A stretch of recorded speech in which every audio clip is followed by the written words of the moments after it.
Subscribe करें और bell दबाएं ताकि कोई खबर रह न जाए।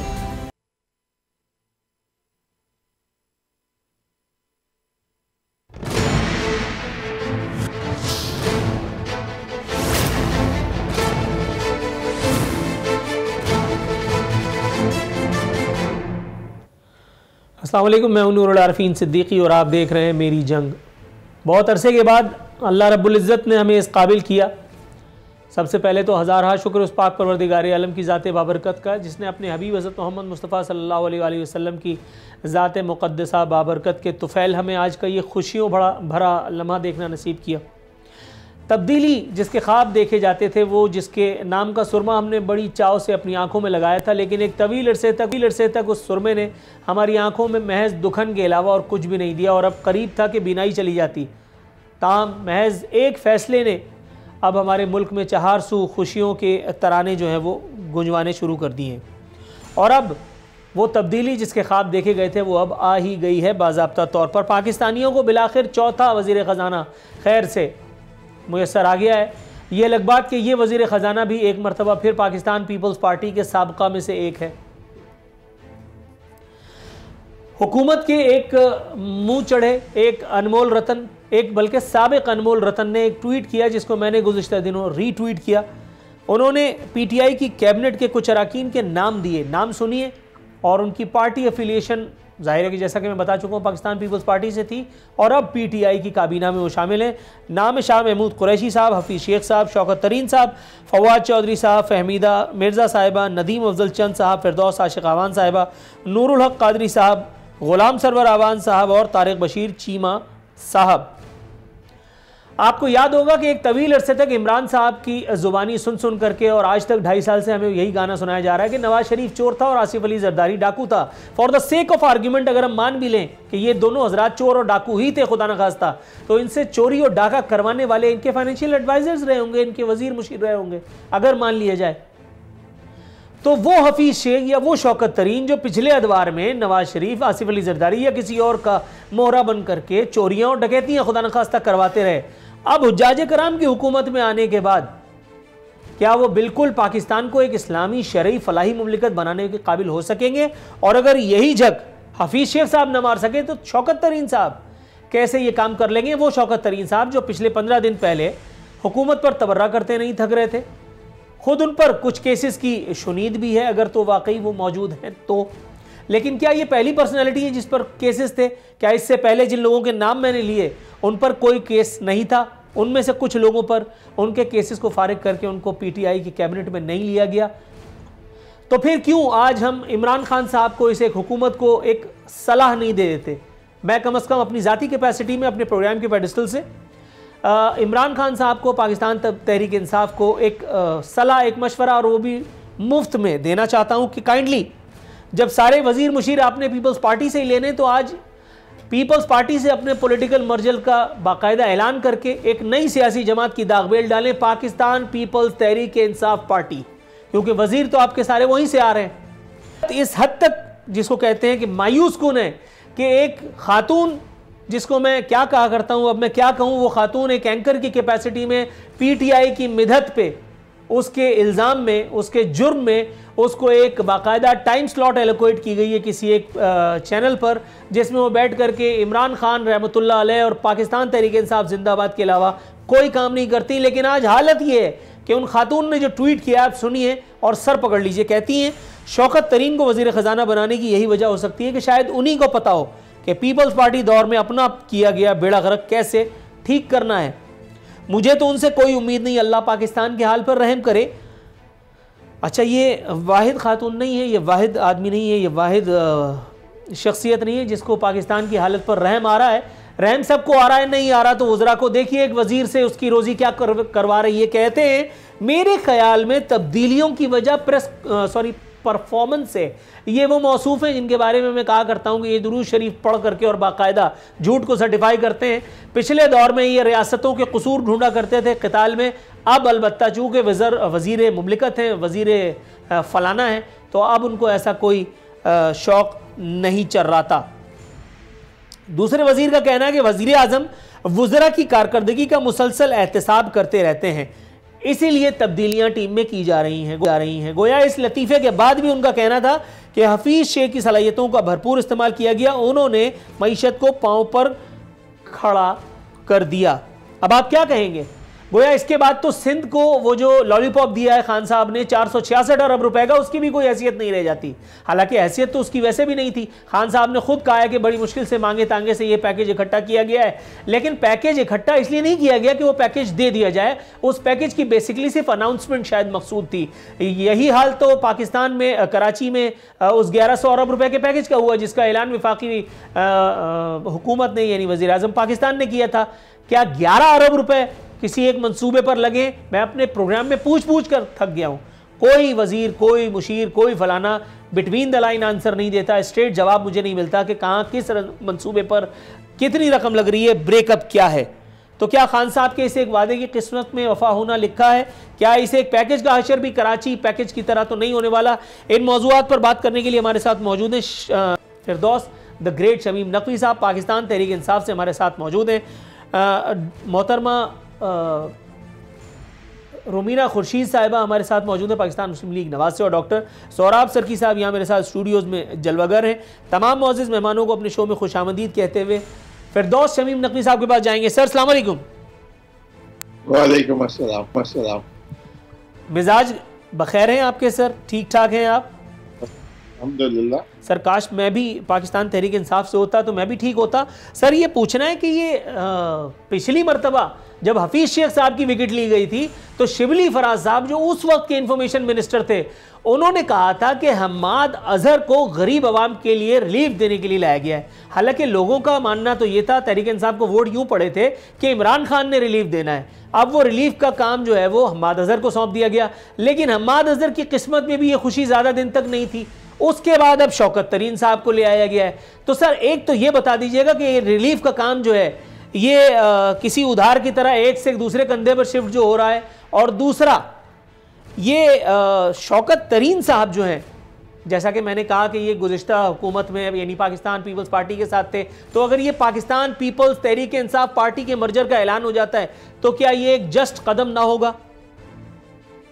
पहली चीज़ तो ये है कि बहैसियत मुसलमान आपको ये पता होना चाहिए कि बंदे को अल्लाह का हुकूमत सब्र और शुक्र से गुजारनी चाहिए। तो आप जो है इतनी नाउमीदी और इसका करते हुए इजहार और जो जुमले आपने कहे वो दे नहीं देते।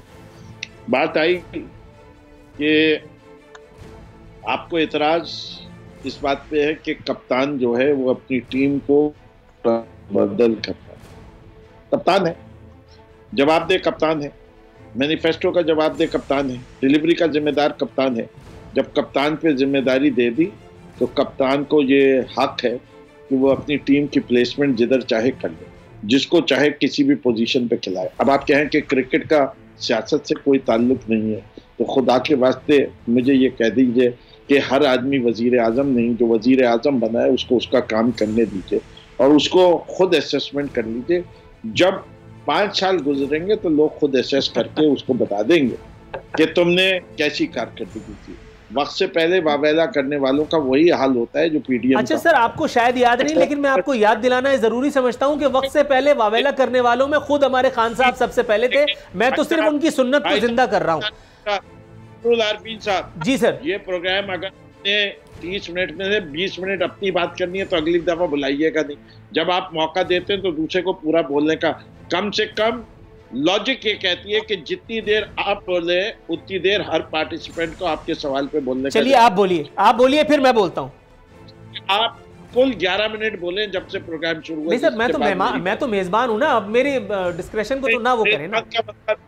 एंकर का मतलब ये होता है वो क्वेश्चन पोस्ट करे और इलिसिट करे व्यू ऑफ द पार्टिसिपेंट। जी सर ठीक है, अब मेरी जॉब डिस्क्रिप्शन काइंडली आप हो गया, अब आप मुद्दे की बात पे आइए। अगर आपको मोनोलॉग रखना है आप जरूर कीजिए, ये आपके प्रोग्राम का वर्जन हो जाएगा। मेहमानों को नहीं बुलाइए, कोई एतराज। सर आपकी नसीहत वसूल हुई, काइंडली जवाब पे आइए।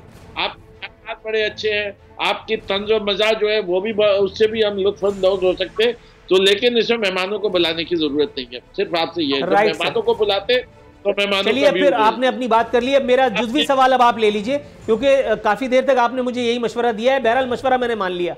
अब सर मेरा जुज़वी सवाल ये है कि आपने कहा कि 5 साल के बाद अवाम खुद पूछ लेंगे। सर, तो नवाज शरीफ में कौन से कीड़े पड़ गए थे कि खान साहब पहले ही कंटेनर लेकर के और पूरे मुल्क का चक्का जाम किए हुए थे? आरिफ अलवी साहब की वो वीडियो तो हटवाइए यूट्यूब से, जो आज सदर मुमलिकत है उन तमाम जराइम की पादाश में बाकायदा कराची को बंद करवाते फिर रहे थे।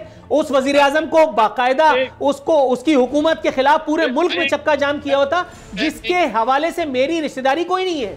मैंने उसको जितना क्रिटिसाइज किया है, मेरा ख्याल है वो आप भी जानते हैं, अगर आप उससे मुनहरिफ ना होने चाहें तो। सर, काइंडली जरा ये भी बता दिएगा कि 5 साल बाद हम में से कोई बचेगा जो खान साहब से पूछेगा भाई ये क्या किया? पहली चीज तो ये कि दोनों चीजों में मुआवजा नहीं है। हमने कोई नवाज शरीफ की परफॉर्मेंस पे जरूर क्रिटिसाइज करते रहे।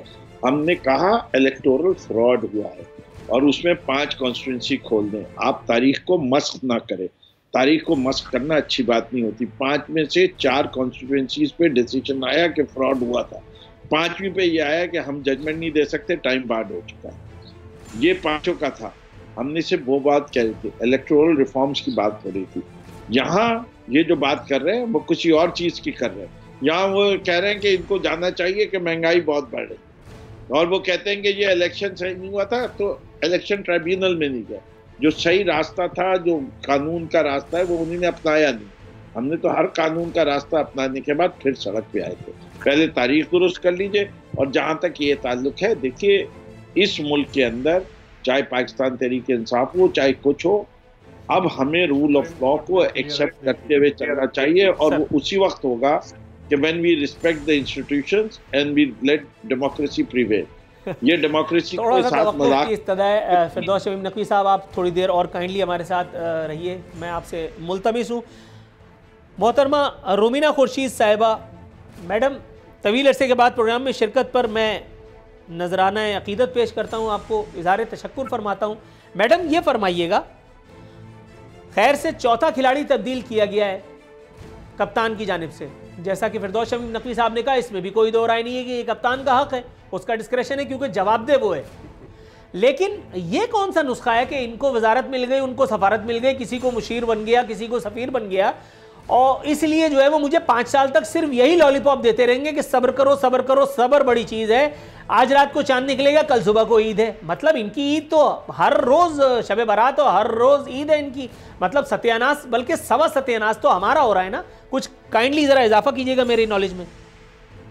सबसे पहले बहुत शुक्रिया नूर अपने प्रोग्राम में दावत देने के लिए। और समहाउ आई डोंट नो कि क्यों इतना गैप आया, लेकिन बहरहाल हम आज तो आ ही गए। दूसरा रमज़ान की मेरी तरफ से आपको और तमाम अहले इस्लाम को बहुत बहुत मुबारक हो, और खुदा करे कि कोरोना की मर्ज से हम सब बचे रहें। जहाँ तक कोरोना की मर्ज से बच भी गए तो जो महंगाई और जो हालात आज हम सबको नजर आ रहे हैं वो भी किसी से ढके छुपे नहीं। और जहाँ खिलाड़ियों की बात की और शमीम नकवी साहब ने कहा कि कप्तान है, उसको पता है कि किसको लगाना है, तो हमें यही तो परेशानी है कि उन्होंने कहा कि खुद ही अपना सवाल में जवाब भी दे रहे थे कि क्रिकेट नहीं है और ये नहीं है। तो देखें, कोई भी एडमिनिस्ट्रेटर जो होता है वो अपनी टीम बनाने से पहले ये सोचता जरूर है कि वो किसको कहाँ लगा रहा है। और अगर आप क्रिकेट की भी बात करते हैं तो क्रिकेट में फील्डिंग के टाइम पे आप ये तो देखते हैं कि फील्डर कौन है, बॉलर कौन है। अब ये तो नहीं होता ना कि एक बंदा जिसको बॉल खेलनी नहीं आती आप उसको बॉल पकड़ा रहे हैं। और फिर जिनके ऊपर जो हालात आज आपने देखे कि 6 माह से ज्यादा है, हर थोड़े दिन के बाद जो आप एक वजीर बदल रहे हैं। अभी वजीर बेचारा अपनी परफॉर्मेंस के लिए सीधा पदरा होता है तो उसको पता चलता है कि उसकी वजारत जो है वो जा चुकी है। नहीं जाती तो बुजदार साहब की नहीं जाती। आई डोंट नो उनको कौन से सुखाब के पर लगे हैं। जहां तक मुल्की हालात का, अगर हम सियासत को एक साइड पे कुछ देर के लिए बलाताक कर भी दे, तो जो हालात मुल्क के माशी तौर पर है, एक गरीब के जो हालात है, आप देखिए रमजान है, अब इससे तो नकवी साहब इनकार नहीं कर सकते कि रमजान के महीने में जो गरीब है उसको चीजें सस्ता बाजार में महंगी मिल रही है। ये मैं नहीं कह रही, ये टीवी प्रोग्राम, मुख्तलिफ टीवी प्रोग्राम्स में जो लोग जो है वो जा रहे हैं। टीवी तो फसाद बर्पा करता है, शायद आपको याद नहीं हो, मैं आपको याद दिला देता हूँ। खान साहब ने इस पे भी बाकायदा तंज फरमाया था, इस पे बाकायदा हदफ तनकीद का निशाना बनाया था चैनल्स को कि ये इनको कोई काम नहीं है, ये माइक लेकर के चले जाते हैं आम आदमी के पास कि जी महंगाई है। वो आदमी फ्रस्ट्रेट हो जाता है और जाहिर कहता है, जो कि पिछले अदवार में जायज था लेकिन अब नाजायज है। बिल्कुल नूर, आप ठीक कह रहे हैं, लेकिन मसला ये है कि खान साहब खुद भूल गए हैं ना कि जिस सोशल मीडिया को और जिस मीडिया को आज वो सबसे ज्यादा तनकीद कर रहे हैं, यही मीडिया और यही सोशल मीडिया उनकी आवाज था। यही मीडिया और सोशल मीडिया वो था जो जहां ये कंटेनर पे चढ़ के कंटेनर की सियासत कर रहे थे। और आज साबित हो गया कि ये जो सुरमा हम सब ने पहना या जिसको पहनाया गया, जिस सुरमे का आपने जिक्र किया है, वो आंखों को चुंधिया गया। मैडम, आपकी खिदमत में एक शेर पेश करते हुए मैं तवक्कुफ की इस्तदा करता हूं। सजाएं फकत रोजे हश्र पे मौकूफ नहीं। फिरदौस शमीम नकवी साहब भी सुन रहे होंगे। सजाएं फकत रोजे हश्र पे मौकूफ नहीं, जिंदगी खुद भी गुनाहों की सजा देती है। तो जो गुनाह किए उनका सजा अगर यही दुनिया में मिल जाए तो ठीक है, बजाय इसके कि आखिरत में। सर, डॉक्टर सोहराब सर की साहब कैसे हैं सर? अल्लाह का सर, इंतजार की ज़हमत में उतला रखने के लिए माजरत ख्वाह। सर, ये मुझे बताइएगा कि फाइनली एक और आदमी को मुलाजमत मिल गई पाकिस्तान पीपल्स पार्टी से ताल्लुक़ रखने वाले। तो काइंडली मुझे ये बताइए, फिरदौस शमीम नकवी साहब से मैंने 2 मरतबा पूछा, उन्होंने सवाल को लिफ्ट नहीं कराया। सर, ये मुझे बताइए फाइनली क्यों नहीं मर्जर का ऐलान कर देते? पाकिस्तान पीपल्स तहरीक इंसाफ पार्टी के क़याम का ऐलान हो जाए तो जो भी होंगे खैर से टॉस करके तय कर लेंगे किस किस को क्या क्या पोर्टफोलियो देना है। देखो, बात यह है कि बिल्कुल आप सही फरमा रहे हैं। इनके पास पहले ये कह रहे थे कि हमारे पास बहुत बड़ी टीम है और यहाँ पर बड़ी तब्दीली आ जाएगी। बदकिस्मती से वो बिल्कुल नज़र नहीं आ रहा है। आपने 15 के करीब वज़रा के नाम गिनवा दिए जो जिनका ताल्लुक़ पाकिस्तान पीपल्स पार्टी से था। और बाबर अवान शायद आप भूल गए, वो अभी मैं ट्वीट में शायद आपको नहीं आया। लेकिन ये है कि बिल्कुल कप्तान, मैं बिल्कुल वाज़े तौर पे कहता हूँ, शमीम नकवी साहब बहुत अच्छे आदमी हैं, बहुत अच्छा किरदार अदा कर रहे थे लीडर ऑफ अपोजिशन का। वहाँ पर हलीम आदिल को लाने की कोई तुक नहीं है। इंसान है, कप्तान है, कोई भी है, प्राइम मिनिस्टर, वो गलतियाँ कर सकता है।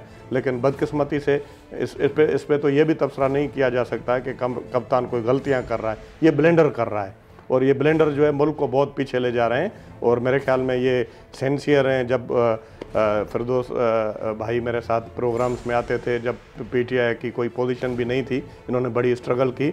लेकिन ऐसे लोगों को चाहिए कि खान साहब को बताएं और समझाएं उनको कि किस तरह पॉलिटिक्स हो रही है। और लोग जो हैं अगर ये भी नाराज़ हो जाएंगे और ये कहेंगे कि भाई आप तंज करते हैं, ज़ाहिर है यार तंज तो होगा।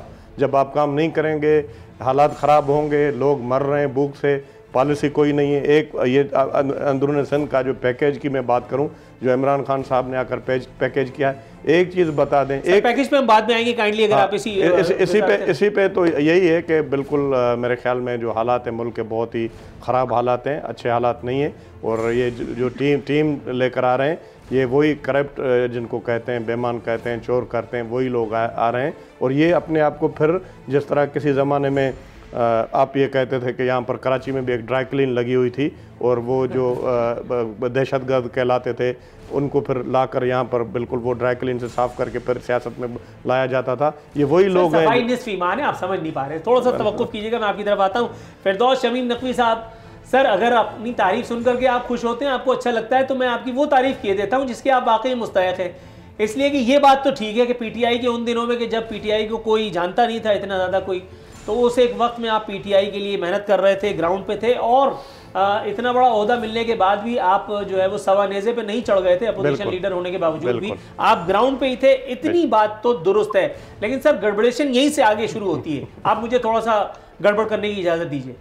सर, अगर नवाज शरीफ खुदा न खास्ता चोर था और आसिफ जरदारी माजल्ला डाकू था, तो उससे चोरी और डाका करवाने वाली भी हफीज शेख, शौकत तरीन, फलाना फलाना फलाना फलाना जैसे नादिर और नायाब नमूने ही रहे होंगे, अगर आप बुरा न माने। सर, ये कैसे मुमकिन है? ये कैसे मुमकिन है कि वही लोग जिन्होंने पिछले दौर में मुल्क की मईशत का जनाजा निकाल दिया, कवाड़ा कर दिया, वो एक मरतबा इमरान खान की सरकार में आने के बाद कोई गुल नहीं खिला जाएंगे? हफीज शेख साहब ने जो धड़म तख्ता किया वो सबके सामने है, महंगाई की शरह कहाँ से कहाँ चली गई वो सबके सामने है। लेकिन आपको क्यों अभी भी ये खुशफहमी है कि अगर ऊपर वाला सही हो तो नीचे तक ये तरक्की के सम्राट जाते हैं? हालांकि 2.5-3 साल का नतीजा बिल्कुल बरक्स है इसके। 2.5 मिनट का सवाल था। 2.5 मिनट के सवाल का जवाब पहली चीज, एक चार्ज आपने ये लगाया कि मैंने ये जवाब नहीं दिया कि पाकिस्तान तहरीक इंसाफ और पीपल्स पार्टी का मर्जर क्यों नहीं होगा। पीपल्स पार्टी में बहुत सारे अच्छे लोग हैं, लेकिन ये वो पीपल्स पार्टी नहीं है, ये जरदारी लीग है। और वो अगर पीपल्स पार्टी वो रहती जो कि जुल्फ़िकार अली भुट्टो की थी, तो तहरीक इंसाफ की शायद बनाने की ज़रूरत 1996 में नहीं पड़ती। जब लोगों ने ये देखा कि ये जो है ना वो सोशलिज्म, ना वो इस्लामिक सोशलिज्म, ना वो रोटी कपड़ा मकान के वादा पूरा हो रहा है, तो उस वक्त इसको खैर बात कर दिया। ऐसे बहुत सारे लोग हैं जिनमें हिम्मत थी और उन्हें ये बात कही, और कुछ ऐसे लोग हैं जो सिंध में ज़मीनें रखते हैं, काश्तकारी करते हैं, कि वो उनमें इतनी हिम्मत नहीं है तो वो जरदारी को डाकू कहें, और वो डरते हैं और वो उसके जुल्म से डरते हैं। आज उस आदमी का राज है। ये मुल्क की सबसे बड़ी बीमारी है, इस मुल्क पर भारी है, इसलिए हम इसके साथ कभी भी हाथ नहीं मिलाएंगे। ये तो आपका जवाब था वो पीपीपी और पीटीआई के मर्जर का। अब आपका दूसरा सवाल जो है कि ये चोर और डाकू जो जिम्मेदार है, मैं समझता हूँ हर चोर और डाकू जो जिम्मेदार है उसकी जगह एक ही है, वो ये है कि उसको एक्सपोज करके कौम के सामने नंगा कर दिया जाए कि आइंदा वो किसी और वजीर आजम का साथ दे के दोबारा ना बने। इसीलिए ये इनकी गलती है कि इन्होंने शाह महमूद कुरैशी साहब को आज चोर कह रहे हैं, उस वक्त चोर नहीं कहा जब इनके एक साथ है। और वो बाकी हजरात जिनके नाम आप ले रहे हैं, तो ये पीपल्स पार्टी का फॉल्ट है। अगर ये उस वक्त जब वो निकले थे इनको एक्सपोज कर देते तो किसी की हिम्मत नहीं होती कि वो दोबारा इनको छूता। तो हम ये तो समझते हैं कि हम पाकिस्तान की खातिर हर कॉम्पिटेंट आदमी जो अपनी सर्विसेज ऑफर कर रहा है बिला ताक इसके, इसमें कोई लॉयल्टी का अंसर नहीं है। कोई शौकत तरीन के ऊपर या हफीज शेख के ऊपर हमने उनसे अहदनामा नहीं लिया था कि आप पहले डिक्लेयर करें कि आप पाकिस्तान तहरीक इंसाफ की हर आइडियोलॉजी में। हमने उनको एक काम फिक्स करने के लिए बेहतरीन टेक्नोक्रेट समझते हुए लाए थे कि जिनकी knowledge of economy and possibility of dealing एक रिकॉग्नाइज फेस, जिसके साथ इस वक्त पाकिस्तान की जो ज़रूरियात हैं कि इंटरनेशनल कम्युनिटी रिस्पेक्ट करती हो, उसको लेके आए। एक आइडियोलॉग के लिहाज से मेरी भी एक इकोनॉमी के ऊपर नज़र हो सकती है, लेकिन will I be successful in dealing with the multilateral agencies, उसकी पॉसिबिलिटी ज़रा कम है। तो ये सब चीज़ें जो है ना इतनी आसान और इतनी सादा नहीं है जिनको आप कंफ्यूजन के तहत ले आते हैं। मैं ये समझता हूँ कि आपको जो है इसका ख्याल कीजिए। मैंने जो बात पहले कही थी दोबारा रिपीट करता हूँ, हर चीज़ एक महंगाई को थोड़े लम्हे के लिए छोड़ दीजिए। मैं आपको गिनाना शुरू करूं, हाउसिंग पैकेज पाकिस्तान की तारीख में इससे बेहतर नहीं आया। सर बिल्कुल आप ठीक कह रहे हैं। जरा थोड़ा सा प्रोग्राम में थोड़ी सी सर थोड़ा सा अगर आप तवक्कुफ फरमाएं, मैं आपकी तरफ आता हूं, आप यकीन जानिए। नाजरीन, हमारे नामा अमाल की स्याही बहरहाल फिरदौस शमीम नकवी साहब को हमारे साथ नहीं रख पाई। प्रोग्राम में वक्फे का वक्त हुआ ही चाहता था, लेकिन फिरदौस शमीम नकवी साहब पहले ही दागे मुफारकत दे गए। यहाँ वक्त हुआ है प्रोग्राम में एक कमर्शियल ब्रेक पे जाने का। तो नुक्कर नहीं सही, लेकिन बहरहाल ब्रेक पे जाएंगे।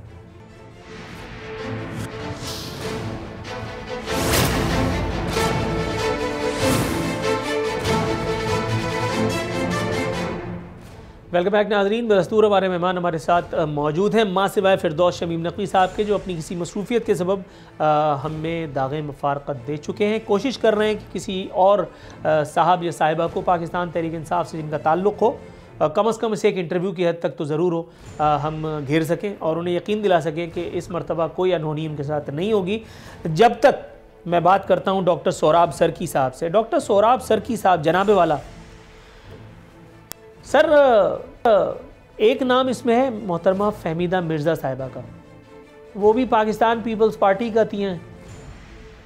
आपने उनको स्पीकर बनाया, आपने उनके शौहर को पूरा सिंध उनको हवाले किया हुआ था, ठेके पे चला रहे थे, वो पूरा सिंध अपने कंधों पर रखे हुए थे। लियारी गैंग वॉर को बाकायदा अपने बच्चे कहा करते थे, उनको 3 लाख असला लाइसेंसें दिए, बहुत सारे और काम भी उन्होंने किए जिसका इस वक्त जिक्र मेरे ख्याल है बेजा होगा। उस वक्त आपकी क़यादत जो है वो ख्वाब गफलत के मज़े लूट रही थी। उस वक्त मफाहमत का जो है वो खेल खेला जा रहा था कराची में। लेकिन जब फहमीदा मिर्ज़ा साहिबा ने कश्ती को डोलता देख करके और नई कश्ती का इंतखाब कर लिया, तो आपको उनमें 100 ऐब नज़र आने लगे। आपको ये याद आने लगा कि उन्होंने कर्जा माफ़ कराया है, जिसके उनके ऊपर जो है वो मामलात थे और वो मुख्तलिफ़ इदारों का की जो है वो पेशियाँ भुगतती रहीं। उसके बाद फिर आपने और दीगर लोगों में अयूब और नकाइस ढूंढना शुरू कर दिए कि ये तो ऐसा है और वो तो वैसा है, जो फिरदौस शमीम नकवी साहब भी अभी फरमा रहे थे। सर बात तो ठीक है, लेकिन आपने बहुत देर कर दी निशानदेही करने में। देखिए बात यह है कि जितनी भी ये बातें कर रहे थे फिरदौस साहब, मैंने पहले भी उनकी तारीफ़ की, लेकिन जिस तरह उन्होंने ज़बान इस्तेमाल की, जो बातें की, बिल्कुल सारी गलत की। एक मैं बात बताऊँ, हमने कभी भी मतलब जितने भी हैं भाग के गए, हमने तो यही कहा है कि उन्होंने अपनी जो वफ़ादारी तब्दील की, लेकिन और हमने कोई इल्ज़ामात नहीं लगाए। ख़ास तौर पर फ़हमीदा मिर्ज़ा जो के हवाले से आप बात कर रहे हैं, जब हम कैंडिडेट होते हैं अपने हलकों के अंदर, तो वहाँ पर जो उनके मुकाबले में कैंडिडेट होते हैं वो इस तरह की एप्लीकेशंस, जितने भी पूरे पाकिस्तान में मुख्तलिफ़ पार्टियों के लोग होते हैं, ताकि उनको बताया जाए और उनके ख़िलाफ़ कंप्लेन करते हैं। अदरवाइज़ आपने देखा होगा कि मीडिया के ऊपर किसी भी पाकिस्तान पीपल्स पार्टी के ज़िम्मेवार ने कोई इल्ज़ाम नहीं लगाया। ये कहा कि जब तक हमारे साथ थे तो थे, अब जब छोड़ के गए तो उनकी मर्ज़ी, अब उन्होंने अपने मफाद के खातिर छोड़ी या कोई और उनका मकसद होगा। आपको भी पता है पाकिस्तान की, जिस तरह ये कह रहे थे कि हमें ज़रूरत पड़ी इस वक्त पीपल्स पार्टी के बाद बनाने की, पीपल्स पार्टी वो पीपल्स पार्टी नहीं है। अगर ये कह रहे हैं जिन्होंने बनाई पार्टी तहरीक इंसाफ, जिन्होंने बनाई, अगर उनको ज़रूरत नहीं पड़ती तो ये आज भी वही रोटी कपड़ा मकान वाली पार्टी होती और आज भी वो मजबूत पार्टी होती और अल्टरनेट पैदा नहीं किया जाता। ये पता नहीं, ये शायद इनको पता नहीं है या बताना नहीं चाहते हैं। आप भी इस बात को समझते हैं, मैं भी समझता हूँ। और आपने ये भी देखा था कि 1997 में सिर्फ 17 सीटें कौमी असम्बली में पाकिस्तान पीपल्स पार्टी के पास रह गई थी, लेकिन फिर 93 में 2002 में फिर पाकिस्तान पीपल्स पार्टी रिवाइव हुई, 2008 में फिर पाकिस्तान पीपल्स पार्टी का प्राइम मिनिस्टर बना। अब ज़ाहिर है हम तो ये नहीं कहते हैं कि हमसे कोई गलतियाँ नहीं हुई, बाकी ये एक प्रोपेगेंडा शुरू से, जब से मोहतरमा बेनज़ीर भुट्टो साहबा की हुकूमत आई, वो चल रहा है। आसिफ अली जरदारी के ख़िलाफ़ उन्होंने सारे केस भी भुगते हैं, जेल भी गए, मुख्तलिफ जो हैं उसमें डिक्टेटर भी रहे, और जो दूसरी हुकूमतें, जमहूरी हुकूमतें, उन्होंने भी फुल उनका एहतसाब किया है। लेकिन आज तक नवाज़ शरीफ को फिर भी 1-2 मरतबा सज़ाएँ लगी हैं, ताहयात नाअहल भी किया गया है, लेकिन आसिफ अली जरदारी के ऊपर अभी तक कोई भी ऐसा इल्ज़ाम साबित नहीं हुआ है। राइट सर, थोड़ा सा तवक्कुफ़ अगर आप फरमाएं। मोहतरमा रुमीना खुर्शीद साहिबा, मैडम, हम जो लोटाक्रेसी के बारे में बात कर रहे हैं, जो पाकिस्तानी सियासत से जिसका एक अटूट बंधन है, अनफॉर्चुनेटली या फॉर्चुनेटली पाकिस्तान मुस्लिम लीग नवाज़ भी इन करिश्मात से महफूज तो हरगिज़ नहीं है। मतलब वो लोग जो मुशर्रफ की काबीना में बैठा करते थे, मुशर्रफ की चापलूसी किया करते थे, जिनके बारे में साबिक़ वज़ीर आज़म और आपके कायदे तहरीक मोहतरम मियाँ नवाज़ शरीफ साहब बाकायदा ऐलान फरमा चुके, ऑन रिकॉर्ड है कि कुछ भी हो जाए इन्हें पार्टी में वापस नहीं लिया जाएगा। लेकिन उसके बाद जब अनाने इक़्तिदार आपके हाथ लगी तो फिर उन लोगों को दो दुला करके एक मरतबा फिर पवित्र करके पाक साफ करके और कोई ना कोई कलमदान थमा दिया गया। मैं एक ऐसे साहब के बारे में भी नाम नहीं ले रहा, सिर्फ मुरव्वतन, हालांकि 50 दफ़ा ले चुका हूँ, एक दफ़ा ना लूँ तो क्या बिगड़ जाता है। वो किसी वज़ीर के ADC भी या बल्कि प्राइवेट सेक्रेटरी भी नहीं लग सकते, उनमें इतनी काबिलियत भी नहीं है। उनके ऊपर कैमरा जैसे ही जाता है तो लोगों को शक होने लगता है कि यार ये सियासतदान भी है। और वो नवाज़ शरीफ साहब के अनमोल रतन आज भी हैं। एक ऐसी मोहतरमा जो जनरल मुशर्रफ की कैबिनेट में थी और उसके बाद नवाज़ शरीफ साहब की कैबिनेट में रही। तो मैडम, पाकिस्तानी सियासत की ये करिश्मा साजियाँ, इनके बारे में अगर आप कुछ इंकिशाफ करना चाहें। लेकिन नूर, पहले तो मैं ये कहूँगी कि मैं ज़ाती तौर पर मैं इस लोटाक्रेसी के सख्त खिलाफ हूँ और मैं समझती हूँ कि ये बहुत बड़ा, कोई भी कहीं से भी इधर उधर आए या जाए, मेरे ख्याल में ये चीज़ को नहीं होना चाहिए। इसका नुकसान है और इससे दिलज़ारी भी बहुत सारे लोगों की, अवाम की भी होती है।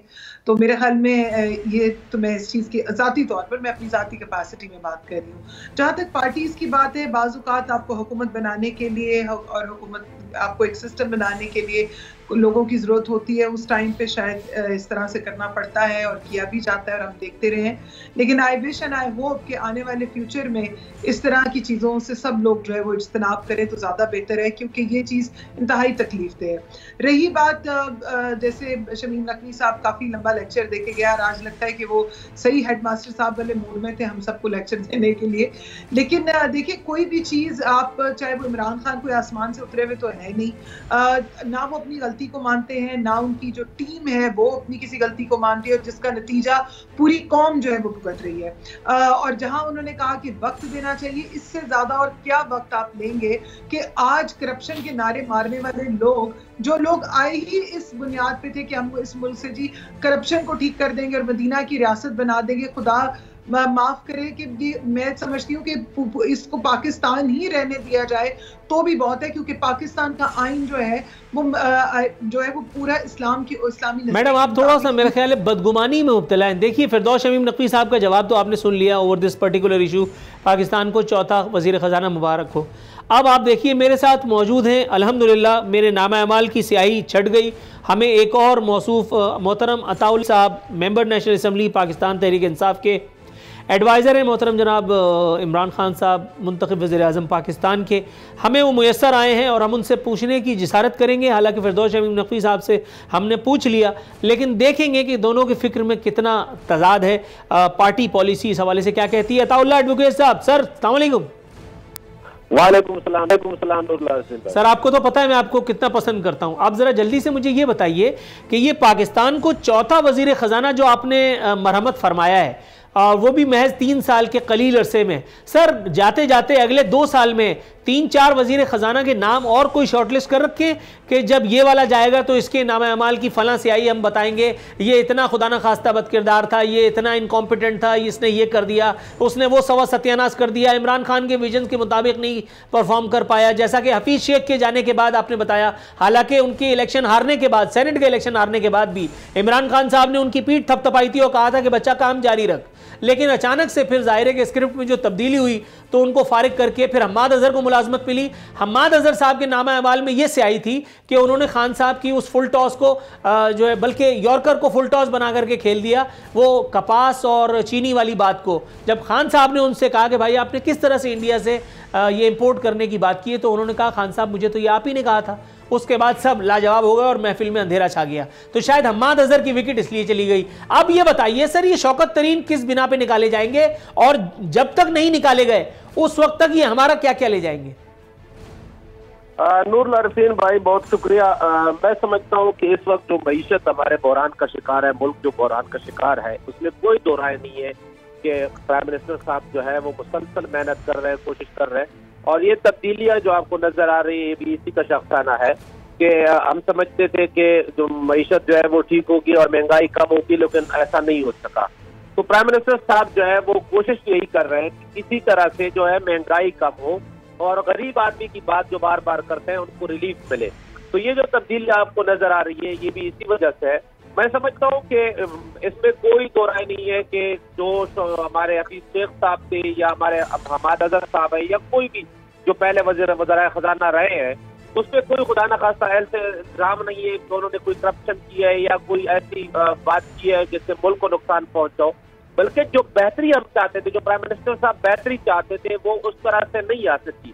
और अभी उम्मीद ये है कि शौकत तरीन साहब जाहिर है वो बड़े अरसे से मईशत के साथ रहे हैं और हमारे हुकूमत के साथ भी रहे हैं, तो तवक्को ये की जा रही है कि जो हालात खराब है, जो मईशत इतनी संभल नहीं सकी और आम आदमी को रिलीफ नहीं मिल सका, उस पर काम होगा और खास कर महंगाई पे काम। अच्छा सर, मैं आपकी शान में नजराने अकीदत पेश करते हुए आपके बयान की तजाद की जानिब इशारा करूंगा।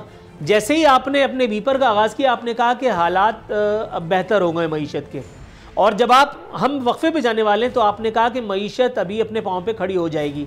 यानी गोया पहला वाला बयान दूसरे वाले से नहीं मिल रहा, और आपका जो पहला वाला बयान है वो शहबाज गिल साहब के बयान से भी नहीं मिल रहा, जिन्होंने फरमाया था कि मईशत अपने पाँव पर खड़ी करने में कामयाब हो गए हफीज शेख साहब।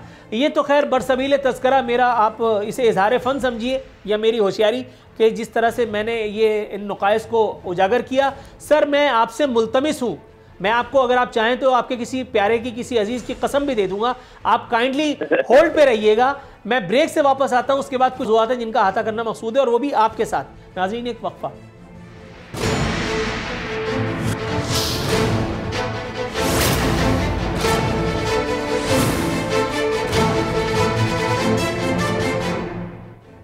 वेलकम बैक नाज़रीन, प्रोग्राम का इख्तितामी लम्हात आन पहुँचे हैं। अताउल्लाह एडवोकेट साहब बदस्तूर हमारी खुशनसीबी के हमारे साथ मौजूद है पाकिस्तान तहरीक इंसाफ से।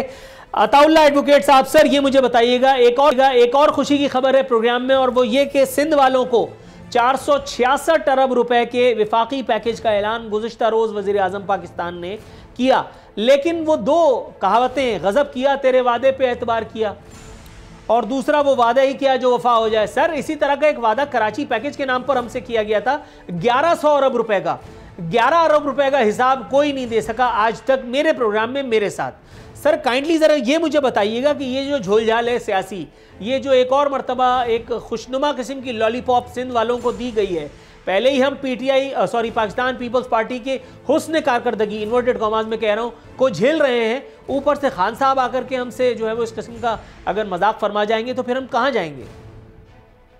देखिए नूरुल अरफीन भाई, जो ऐलानात होते हैं जो मेगा प्रोजेक्ट सिटी के लिए होते हैं, वो ऐसे नहीं होता कि वो ऐलान हुआ और फौरी तौर पर उस पर अमल हो। उसको कुछ तरीक़ेकार होते हैं। मैं समझता हूँ कि पीटीआई की हुकूमत को 2-3 चीज़ें जो हैं वो कराची में करनी थी और ख़ुसूसन सिंध में करनी थी। खासकर K4 के हवाले से बात हुई थी और अभी जो नालों के हवाले से बात हो रही है या ट्रांसपोर्ट के हवाले से और हमारा जो ग्रीन लाइन है, ये सारी चीज़ें, तो ये हर हमारे बजट में उसके लिए रकम रखी जाती है और उस पर काम चल रहा है। और जो प्राइम मिनिस्टर ने ऐलान किए हैं, इंशाअल्लाह जब टेन्योर कंप्लीट होगा तो उस वक्त तक उसमें बहुत बेहतरी आ चुकी होगी और उसमें काम चल रहा होगा, कुछ कंप्लीट हो चुके होंगे। जो सिंध के हवाले से बात की गई है, देखिए यहाँ पीपल्स पार्टी के बहुत लंबे अरसे से हुकूमत कर रही है, लेकिन आपने देखा होगा कि कोई सिंध के हालात नहीं बदले, कराची के हालात नहीं बदले। तो हमारी हुकूमत कोशिश ये कर रही है कि जो हम कर सकते हैं कराची में और सिंध में वो करने जाएंगे। जाहिर है पहले ऐलानात होते हैं, बाद में उस पर अमल होता है और उस अमल के दौरान टाइम जरूर लगता है। ऐसे नहीं है कि ऐलान हुआ और फौरी तौर पर उस पर अमल हो।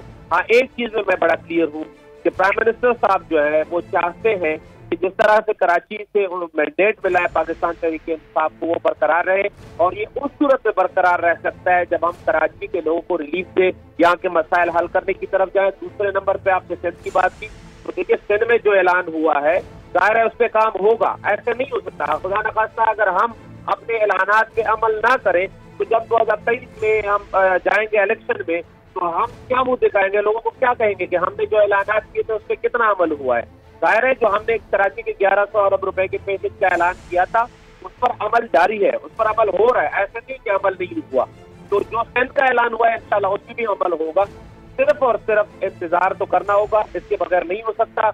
हाँ, हम कमिटेड हैं, जो वफाक का फंड है वो कराची में बदस्तूर इस्तेमाल हो रहा है, उस पर काम चल रहा है। कराची के जो छोटे छोटे मसले हैं वो हर इलाके में हल हो रहे हैं। सर काइंडली अगर आप ज़रा रहनुमाई फराहम करें डिटेल में, ब्रेकअप अगर दे दें थोड़ा बहुत, तो मतलब मैं तो फिर आपको पता है कि मैं निहाल ही हो जाऊंगा। किस किस मंसूबे पर कितने कितने अरब रुपए, अगर आप थोड़ा सा बताना चाहें। देखिए जो कराची का पैकेज था वो उसकी अगर आप बात कर रहे हैं तो ग्रीन लाइट जो है हतमी मराइल में है और जो हमारा उसका था नालों का काम था उस पर काम चल रहा है, बाकायदा तेजी के साथ काम उस पर चल रहा है। K4 के मंसूबे पे काम हो रहा है, वो फाइनल मराइल पे है, उनकी डिजाइनिंग वगैरह सारी चीजें हो गई हैं।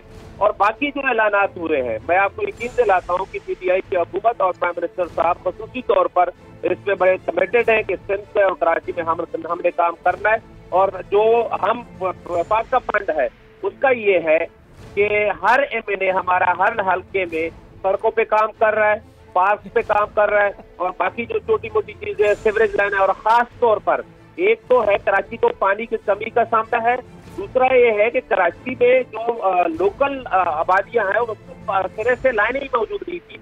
तो हमारे MNA जो है वफाक जो फंड है भरपूर तरीके से उस पर काम हुआ है। मैं अपने हल्के में आपको बता सकता हूँ कि मैंने तकरीबन 80,000 रनिंग फीट के करीब लाइनें डाली हैं जो सिर्फ पानी की है। सर यकीन कीजिएगा कि ये जो एहसानात है इनका अजर सिर्फ आपको अल्लाह मियां देगा। हम लोग तो बहुत छोटे लोग हैं, हम लोगों की तो कोई औकात ही नहीं है। थोड़ा सा तवक्कुफ कीजिएगा, मैं आपकी तरफ आता हूँ।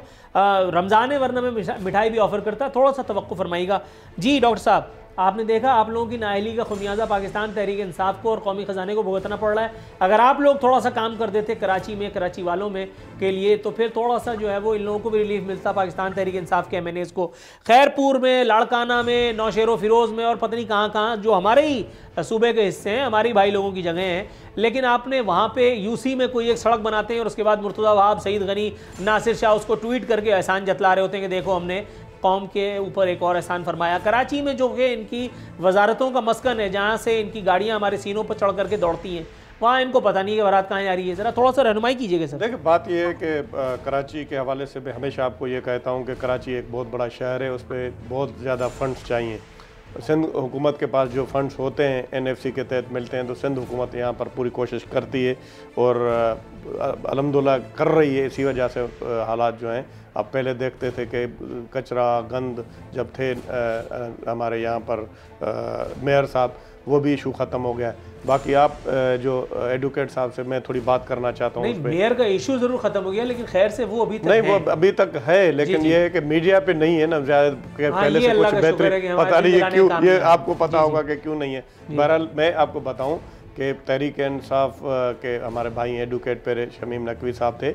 मैं जितनी भी ये एक तो एडवोकेट साहब ये कराची और सिंध में ये नहीं कहें, क्योंकि ये पूरा सिंध अल्हम्दुलिल्लाह एक ही है और अलग-अलग नहीं है, इस पे थोड़ा उसको सही कर दें। एक तो ये गुजारिश है। दूसरा ये कि ये जो उन्होंने 400 गालबन 66 अरब रुपए का जो पैकेज दिया है, मुझे एक सिर्फ स्कीम ऐसी है जो कि नुसरत लूप बंद लाड़काना से शायद वो सैफुल्लाह अबड़ो जो हैं वो वहाँ से इलेक्ट होकर आए में सेनेटर बन के, उनको कोई दी है, कोई स्पेशली कोई उनको कोई फ़ायदा देने के लिए। बाकी तो ये जितने ये जो मोटरवे बन रहा है नूर भाई, ये नवाज़ शरीफ के ज़माने में ये सारी ज़मीनें से हो गई थी, इसका टेंडर हो गया था और पूरी जितने लोगों को पैसे देने थे वो पैसे हो गए थे। पूरा ये पुरानी स्कीमें एक अगर बता दें, ये पूरी मैंने पैकेज मेरे पास भी ये मोबाइल में पड़ा हुआ एक स्कीम। अच्छा, एहसास प्रोग्राम, वो बेनज़ीर इनकम सपोर्ट प्रोग्राम था, उसको एहसास का नाम दे दिया गया। अच्छा, दूसरा ये जो है वो पहले अपना हेल्थ कार्ड होता था, नवाज़ शरीफ के ज़माने में जैकाबाद में भी आए, हमारे वहाँ से अभी MPA भी थे असलम अबड़ो साहब, तो वहाँ पर वो पहले नवाज़ शरीफ आए, वो कार्ड बांट रहे थे। अभी फिर इन्होंने नाम तब्दील करके उनको सेहत कार्ड का नाम दे दिया। एक मुझे बता दें कराची के हवाले से, ख़ास तौर पर मैं सिंध की बात करता हूँ कि मेरे जितने भी, अब ये कहते हैं कि एक तरफ तो कहते हैं कि सिंध हुकूमत हमें वहाँ पर छोटे मोटे काम करने नहीं दे रही, अब फिर ये बता रहे हैं कि पता नहीं 100 पता नहीं क्या मैंने वहाँ पर जो है वो लाइनें दे दी, ये दे दी। ये तो इनका पूरा तजाद है। बाकी अब हम अपने हवाले से अल्हम्दुलिल्लाह हम काम कर रहे हैं। इंशाअल्लाह ताला आप आगे देखेंगे पाकिस्तान पीपल्स पार्टी कराची में। अच्छा, अगर आप मुझसे पूछ रहे हैं, मुझसे कह रहे हैं कि मैं आगे देखूंगा, तो मैं नेवर माइंड मोड पे लगा हूं, क्योंकि मैं सुबह से कुछ देख रहा हूं। वो तो आपकी मर्जी है, आपका एक राइट है, मेरा एक राइट है। हम तो ये समझते हैं कि अभी भी थोड़ा सा तवक्कुफ वगैरह ये समझते हैं कि अब भी माशाल्लाह हालात बेहतर हैं कराची के, दूसरे शहरों के। खुशी साहिबा के पास जाएंगे। मैडम, बस कुछ बचे कुछ लम्हात मौजूद हैं, ये मुझे बताइएगा, अल्लाह आपको नेकी दे। वादे बहुत सारे हुए हैं, खुशहाली के, तरक्की के, पाकिस्तानी पासपोर्ट की हुर्मत बहाल करने के, पाकिस्तानियों के वक़ार में इजाफे के वादे बहुत से हुए हैं। 1100 अरब का भी एक वादा हुआ, फिर अब 466 अरब रुपए का वादा हुआ। लेकिन उससे पहले खान साहब ने जो बात कही, मैं चाह रहा हूँ आप उस पर रोशनी डालें। उन्होंने कहा कि दरअसल अब तक मैं पंजाब के माफियाज का मुकाबला करने में मसरूफ़ था, इसलिए सिंध पर तवज्जो ना दे सका। तो मैडम, बलूचिस्तान ने क्या किया था, फिर सूबा खैबर पख्तूनख्वा ने क्या किया था कि जो वहाँ तवज्जो नहीं दी जा सकी? चलो, सिंध को तो उन्होंने लॉलीपॉप दे दिया। पहले तो नूर आपको मुबारक हो कि जो ताउला साहब फरमा रहे हैं उससे लगता है कि इंशाल्लाह कराची जो है ना वो आपका पेरिस बन जाएगा, तो मिठाई रमजान के बाद जरूर खिला देगा। दूसरी बात, जहाँ तक शराब उन्होंने भी बताया है कि मोटरवे और दूसरे मंसूबे जो हैं वो कब कब बनना शुरू हुए। PTI को एक बड़ी तहरीक इंसाफ को बड़ी एक आदत है, वो ये कि वो तख्ती के ऊपर तख्ती लगाना और मंसूबों के ऊपर अपने मंसूबों का नाम लगाना बहुत पसंद करते हैं। और एक इनकी और खासियत भी है, वो ये कि वो किसी भी चीज़ का नोटिस फौरन लेते हैं, फिर उसके ऊपर नोटिफिकेशन जारी करते हैं, फिर उसके बाद उसकी जस्टिफिकेशन आती है और फिर वो लोग बर्खास्त हो जाते हैं।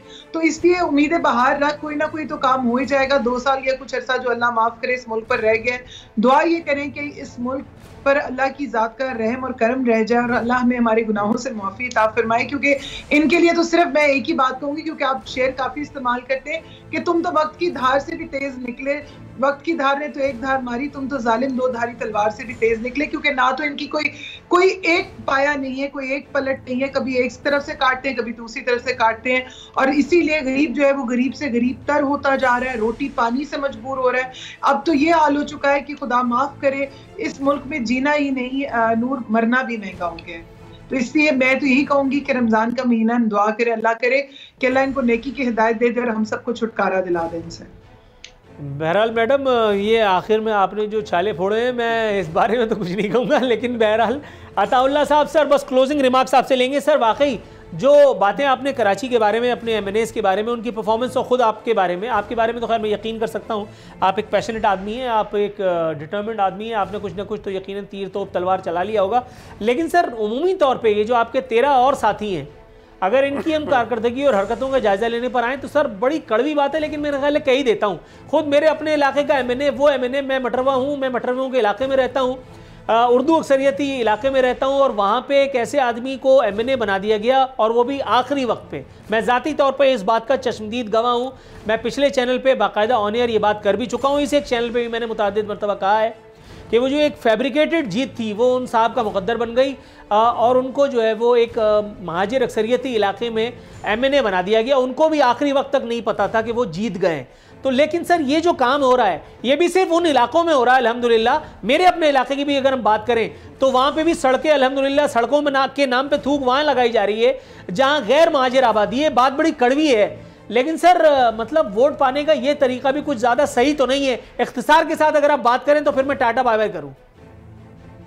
नूर लारफीन भाई, मेरा जो इलाका है उसमें उर्दू स्पीकिंग लोग भी है, और अंकिता उनका इलाका आता है। आप सर सवाल आपके लिए था ही नहीं, सर सवाल आपके लिए था ही नहीं, मैं तो अपने दुखड़े रो रहा हूँ आपसे। बहुत सारे एमएनएज जो है, अक्सरियत जो हमारे एमएनएज है बहुत मेहनत कर रहे हैं और अच्छा काम कर रहे हैं, और हमने हर फोरम पे ये कहा है कि जो काम हम कर रहे हैं कोई भी शहरी, कोई भी इदारा उसको चेक कर सकता है, जो एसओपीज होते हैं उसको इंशाल्लाह फॉलो करेंगे।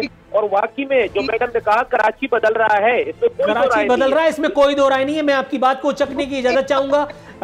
कराची के बदलाव का इससे बड़ा सबूत क्या होगा कि पीटीआई के एक एमएनए जिन्होंने इलेक्शन कमीशन के हवाले से, वो अली मूसा गिलानी के हवाले से वो जो वीडियो रिकॉर्ड हुई थी उसके हवाले से जमहूरियत के लिए, जमहूर के लिए ना सही, जमहूर जाए इधर उधर, जमहूरियत के लिए बड़ी खिदमत जिनकी हैं, उन्होंने हाल ही में बहरहाल आवाम के लिए एक और रिलीफ का बंदोबस्त अपने कुक पर एफआईआर कटवा दी, और वो भी इसलिए क्योंकि वो दोबारा वापस नहीं आया। मैं आपकी तरफ आता हूँ सर, थोड़ा सा अगर आप तवक्कुफ फरमाएं तो मैं आवाम से टाटा बाय बाय करूंगा, क्योंकि 2 दफा मुझे हिदायत दी जा चुकी है कि प्रोग्राम का जो वक्त है वो खत्म हो चुका है। वीडियो के हवाले से तफसील से प्रोग्राम इंशाल्लाह तफसील से, बिल्कुल तफसील से। जनाब मन, thank you so very much. मोहतरम अताउल्लाह एडवोकेट साहब, मोहतरमा रुमीना खुर्शीद साहिबा और मोहतरम डॉक्टर सोराब सरकी साहब, तीनों मुअज़्ज़िज़ीन से इजाज़त चाहूँगा। नाज़रीन ये था आज का प्रोग्राम। कल इंशाल्लाह बशर्ते ज़िंदगी बश हाज़िर खिदमत होंगे। फ़ी अमानिल्लाह।